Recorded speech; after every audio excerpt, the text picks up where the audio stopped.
Hello, and welcome back to Aetheral Space 15.9, Underworld. We are back. Let's just dive right into it, shall we? The Severance! That's our new colloquial term for like using a stand-like ability or a unique technique. They only belong to characters from the show Severance, though, so don't go claiming them for yourself, okay?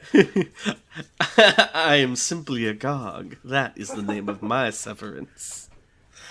No, is that his Severance or is it Kill Yes, Chick? I know. I like his Severance is called simply a Gog, but it turns him into Kill Chick. He gets like his face contorts in like an evil anime grin. Starts running down the hallway. But Sukuna. Oh my lord! What's Mark S's Severance? Cold Harbor. Oh, that's right. It's like a domain expansion. He doesn't discover, he thinks he's a character without one till close to the end of the series, and then he uses it and like everything turns into snow around him.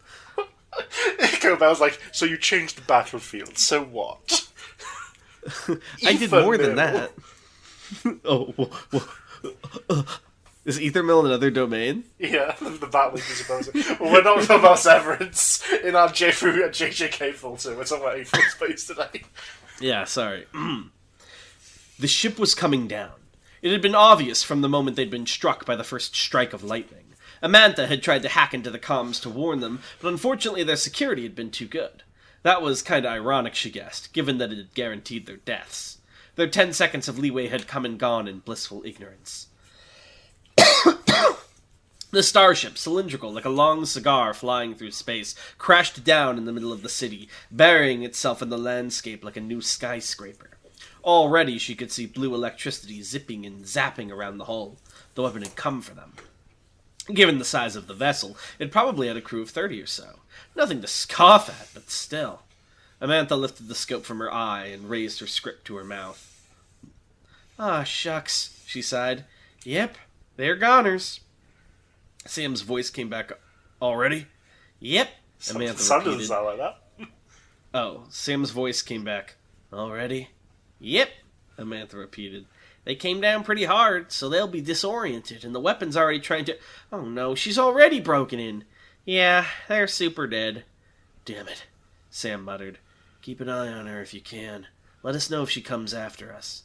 You think she will? From what I've seen, she doesn't go underground at all. That could change if we find something we're not supposed to. Keep me posted. Okie dokie, Amantha shrugged, raising her rifle demon core once again to resume her vigil. For a watchwoman of Wrathbones, sitting and waiting wasn't much of a labor. But still, she yawned, it's pretty darn boring.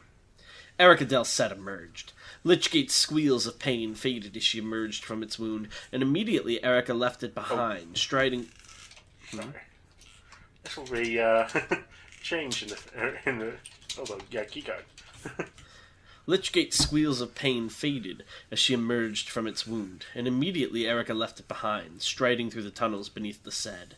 In the distance she could hear screaming. Morgan knocked, probably, using that healing ability of his. So long as she kept away from that sound, she would be able to steer clear of being spotted.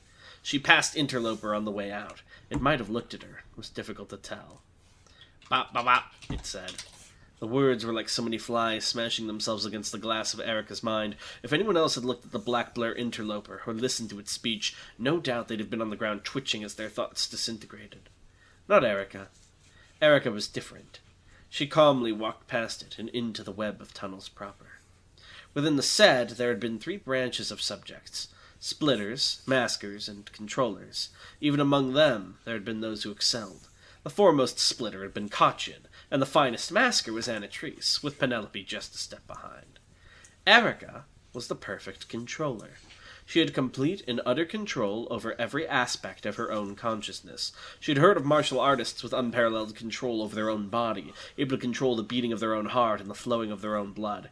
It was like that, but with thought. If Erica didn't want to be afraid, she simply decided not to be. If Erica wanted to be confident in her decision, she simply decided she was. And if something like Interloper tried to tear that mind apart, well, that was nothing. She just had to hold her mind together between 2 fingers. It was nothing special. Nestled in the darkness, Wolfram breathed as loudly as he dared, and that wasn't very loud at all. Part of him couldn't believe he was alive, with where he'd ended up landing. When he'd shrunk himself to his minimum during the battle with the weapon, he expected to land on the ground, the first sign and sound of his heart from the weapon. What's up? Hello? Sorry, go ahead. But it hadn't worked out that way. Through sheer cruel coincidence, the weapon had rushed for the widow, crossing right where he was falling. Hang on, sorry, my eyes are being weird, one sec. Ugh. And so he'd found himself here, lodged inside her armor. Undoing the ability wasn't an option at this point, of course. The moment his heartbeat became audible again, a new 10-second countdown would begin. He severely doubted his ability to get away from the weapon and back underground before those 10 seconds were up. At least, he doubted it when they were going this fast. Wolfram clung onto an inner strap for dear life as the weapon rushed through the air, moving with such speed that the world outside was nothing but a blur of bright blue. Oh, is he clung on in tiny form? Yeah. Stuck. There were the briefest noises, cut-off screams, and the briefest flashes of color, sprays of blood, but the weapon didn't pause for either of them. Unlike them, these poor morons hadn't been prepared to take on an enemy of this level at all. It was making mincemeat of them. How long did it take the weapon to clear the field of life? A minute? 2 minutes? More time than it had taken to defeat him in the widow anyway. Was that something he should take pride in? No, there was no room for his pride next to his terror, and so he sat and shivered unseen as the weapon skidded to a halt. Victory. With its task clearly done, the weapon stopped moving entirely, staring into space like an inactive automatic. Wolfram wasn't 100% sure, but it looked like they were up on top of the starship's wreckage. Could this be his chance? The crash was sure to have opened up a path into the underground. Could he jump out of the weapon's armor, drop from this height, and make his way into the tunnels before 10 seconds passed? Maybe not, but he couldn't stay here either. Wolfram braced his body and his courage, slowly climbing up the rung of straps, ready to... Abrasher. Wolfram stopped. Someone new had appeared, but that wasn't what had stopped him. Not really. What had stopped him was that name. Humanoid weapon Abrasher didn't turn to look in Erica's direction, but she knew she'd been heard all the same. It had known about her presence the moment she'd stepped outside. All calling out to it had done was register its attention. With her hands still in the pockets of her tracksuit, Erica sauntered over, moving with languid grace along the uneven hull of the pirate's starship. This thing wouldn't remain in place for long. Even just a few minutes after striking the ground, it had already begun to assume a steep incline. Before long, it would crash into the city once more, crushing anything beneath it. But that was fine. The incline made it easy for Erica to walk upon. In that way, the starship had fulfilled its purpose as an extant thing. As Erica approached, Abrasher raised a limp finger, pointing to the pile of bodies and parts it had gathered before it. Erica decided not to feel disgust at the sight. There would be no advantage in it. Instead, she just grunted, squatted down next to the gruesome heap, and planted her hand against a relatively intact head. Jaws of God! There was no fanfare. Erica had decided there didn't need to be any, and therefore that was the correct decision. In an instant, the last hours of the unfortunate pirate's life flowed into Erica's mind, safely sequestered away to preserve her sovereign identity. Most of it, everything until the actual crash, was worthless, but the final few minutes would be most instructive for the Prince Regent. Look, she wanted to tell it, right there and then. Look, this is what people look like. This is desperation. This is struggle. This is the fight to survive. This is what humanity looks like. She sampled the other deaths one after another. Some had perished in the crash, others by the hands of Abrasher, but all their ends had been ugly and brief. She allowed herself to feel a measure of disgust as she rose up, wiping the blood off her hands with a handkerchief. Return to default position, she commanded. Oh. There, down on one of the streets below, past Abrasher's shoulder. Erica could see someone, a lone male figure, limping away from the wreckage. He'd gone undetected? Perhaps he had some important implant or ability that prevented his life signs from being registered. Erica considered letting him go for a time, but no. Someone who could move around the experiment site with impunity was nothing but trouble. She raised a finger and pointed lazily at the distant figure. Claw of God. What Erica did was nothing special. She simply used her controller ability to generate a sudden torrent of suicidal thoughts inside her mind, channeled them into her aether, and transmitted them out from her finger.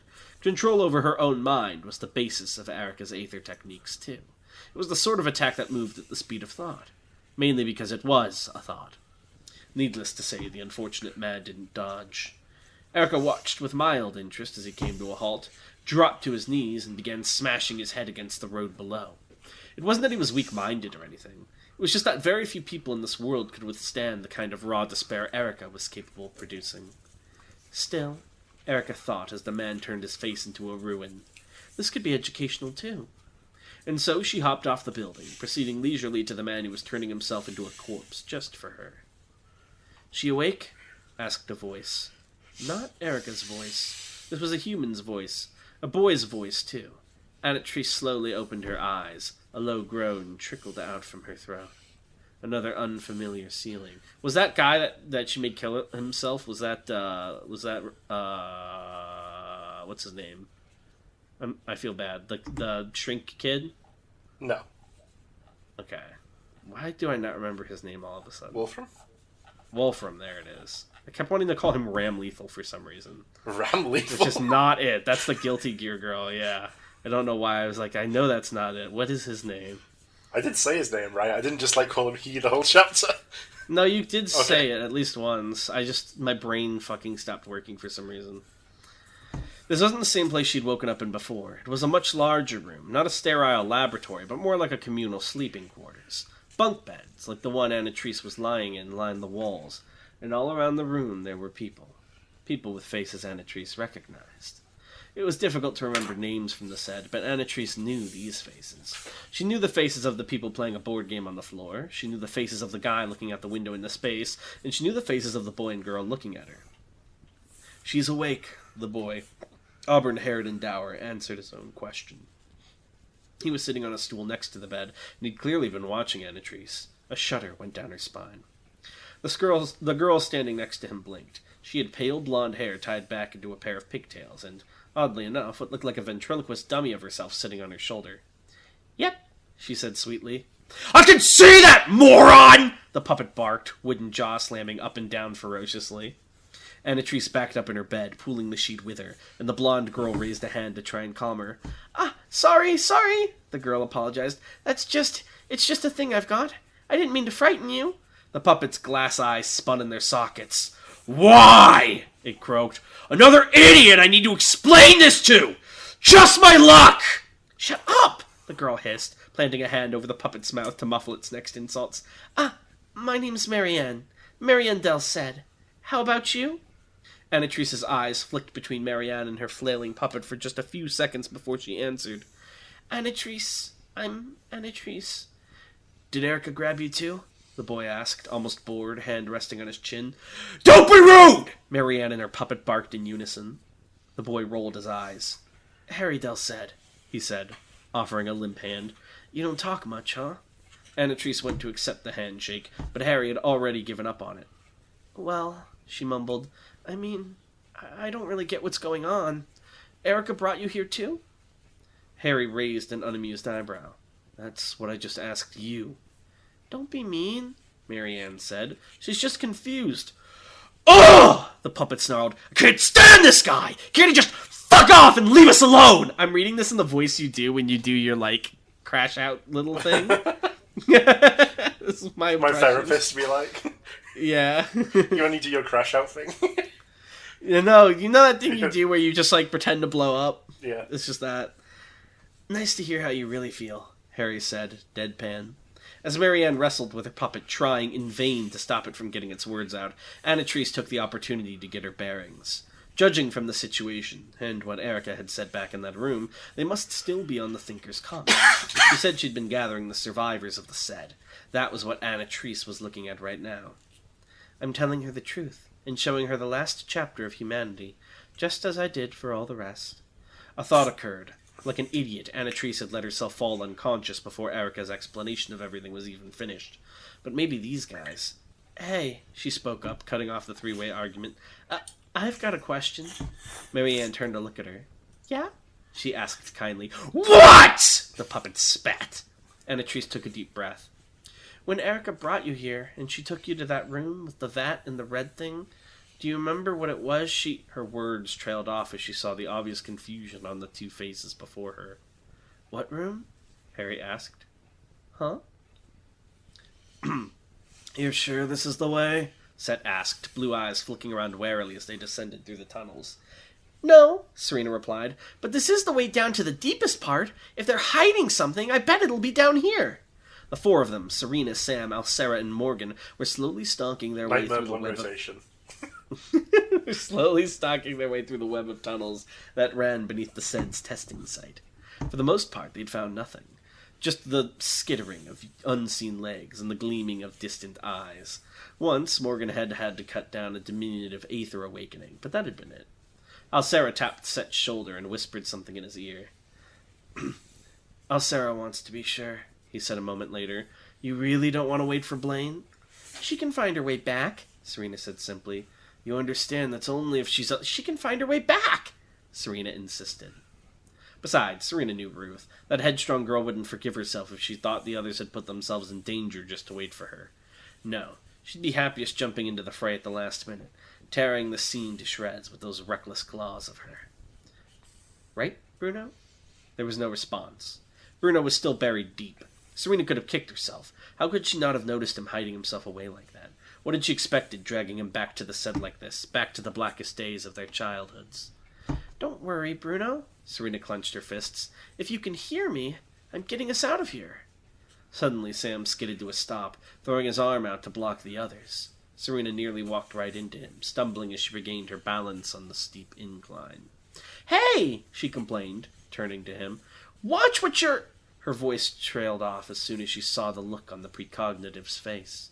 He was as pale as a ghost, and soaked with sudden sweat, his eyes bulging in their sockets, his breath shaking as it barely escaped his mouth. Slowly, jerkily, as if the knowledge of how to do so had temporarily been lost to him, he shook his head. We can't go this way, he breathed through chattering teeth. What? Asked Morgan, catching up at the rear. Why? We can't, Set mumbled, taking a step back. We can't go this way. We can't. Alcera reached out and grabbed Set by the shoulders, spinning him around and staring him in the face. She didn't say anything, but the questioning expression on her face was enough to pull him at least partially back into his senses. There's something down there, he said weakly. If we go near it, it'll be worse than dying, even if we just see it. Serena's heart nearly stopped. Slowly, she turned her head to look into the darkness of the tunnel. Now that she listened, she could hear something. Footsteps, the worst footsteps in the world, footsteps that felt like they were a brand against your brain. Serena let out a shaky breath of her own. Oh, she dreaded. This is familiar. It made sense, she guessed. Who else would have access to so many aether awakenings? Who else would conduct an experiment on this scale? Who else would have that lurking around? Because that was what this was, wasn't it? That feeling? This is what she'd felt when Jakob was torn apart. This is what she'd felt when she and Bruno were left alone. This was what she'd felt when their world had ended for the first time. This was the despair the black blur weaved. Okay, said Morgan behind her. We turn around and try to find another route. Serena? You guys go, Serena said firmly. Set, already mid-escape, whipped his head around. Are you crazy? He cried. Were you not listening? It's fine, Serena said calmly, planting a hand against the rocky wall. I heard you. It's just... Violet Aether crackled, and she pulled free a sword of solid stone. We in this thing have unfinished business. I don't think this is a fight you win with the stone sword move. I think you need Bruno's to bring AFK. Yeah, I think you need to bring some higher firepower to this girl. I don't know if this is the one. She can do stone spears and whatnot. There's multiple weapons. I thought she could only do swords. No, she over time skip she got new weapons. Oh, okay, never mind. Clears. The spear will do it. The interloper, like, there's no way a sword can fit through this gap. Oh, a spear! Damn it, I didn't prepare for any of this. How good If you think about it, his blood a is sword... all my blood. A spear's just another kind of sword. You just have to make the middle bit a little thinner. Oh my god. It's like in Fate Stay Now and Archers using them as arrows. Alright, well... Oh, wait, no, we have Aether questions. Yeah. That's right. We do that, don't we? Give me just one moment. Oh, there's only one question. Oh, okay. Read it. Well, this is right after you say caught up. R says, let's say a splitter like Cottian got the prince, and then split himself. Would each split get a copy of the prince? When they refuse, would the prince's sink, and could a copy leave a split killing it and just make more? So no, each copy would not get a copy of the prince in the same way that each copy does not have a copy of monophobia. So each copy... So, as I said, when he splits off a part of himself for the first time, that is like blank. It's basically just that part doesn't have any unique abilities. The longer it exists and operates independent of him, it can develop its own abilities and stuff, but it doesn't get a copy of his ability. If you think about it, Kot should have been way more cracked. He was just a fucking chungus. He got owned. I love how Bruno has to be a coward because he would just clear everything if he was around. How would you clear everything? He's Sigma male. He just put up his shields. Oh, sorry, did you try to attack? I have the ultimate shield. I did notice that. I noticed at some point I need to make the shield like less pathetic because there was a danger of them being pointless. So I did especially like make them actually block some stuff. They're pretty good, right? And there was a point in the story where they existed solely so things could break through and establish they were strong. Oh, do you mean my ability, the one half of the ultimate cutting technique that can kill anything? No, yeah, if we had it, nothing in Arc 8 would have had to happen the way it did. I would have simply locked in. But I needed one more arc to perfect it. Well, I think Arc 8 would still happen. I think don't give as much shit if you cut them. My full belief is with the thinnest, ultralight, sharpest sword he could have 9x9 Ran of Alona. Yeah, but that also requires you to cut them into 9x9 pieces very quickly. With him doing anything it's like the lightest possible sword. Yeah, but he would do. He's also like a thinking being who would do something. He's not like a monster. You can't even see it. It's impossibly thin. You can't even see it. It's too good. He simply would make special eyes for himself that can see the vibration of the earth. It wouldn't be enough. My glorious King Bruno. Is this an agenda? Have you seen those posts that's like fucking invincible in the hospital doing nothing? Meanwhile, my glorious King Moomin Rider or whatever the fuck with like Fetty Wap playing. I think I like Bruno agenda. This is amusing. Yeah. Really beats around Tyrant low diff. Sorry, Bruno only pretended to be a coward because he would have no diffed the setting if he was around. He had to make it fair for the other characters. Like looks up, he's like, "Who are you?" Sorry, that guy signs my paychecks. Nine, like, wait, what the hell? Is that Bruno Del Ced? I better get out of here or I'm finished. He was in the room Bruno was gonna like come in to watch the final match. He's like, I gotta go ambush roof quick. Abyssal Knight, lend me some assistance. This is base Bruno Del Ced. Roads, help me. Roads. Smith, run my organisation for me. I forgot what's her face's name, the journalist. McCoy. Oh no. McCoy. Ray Radisha? No, I meant McCoy. Oh, she wasn't a judge, she's a detective, so... She was, when she was October Jones, wasn't she? Yeah, detective. Yeah. You said reporter. I said detective, I thought, my bad. You didn't. Anyway, said detective it doesn't and matter. you said no. The Aether Questions is over, so we're done now. Thank you all for watching. If you want Aether Questions, the next one, you need to post them, because I can't make them up. Yeah, sorry. We have no creativity. You don't want me to just give out lore facts, do you? No one wants that. Yeah, that'd be crazy. If there's no Aether Questions next one, I'll tell you the secrets of the Sapphire Star. No, you won't. Don't buy that. Alright, bye! Bye!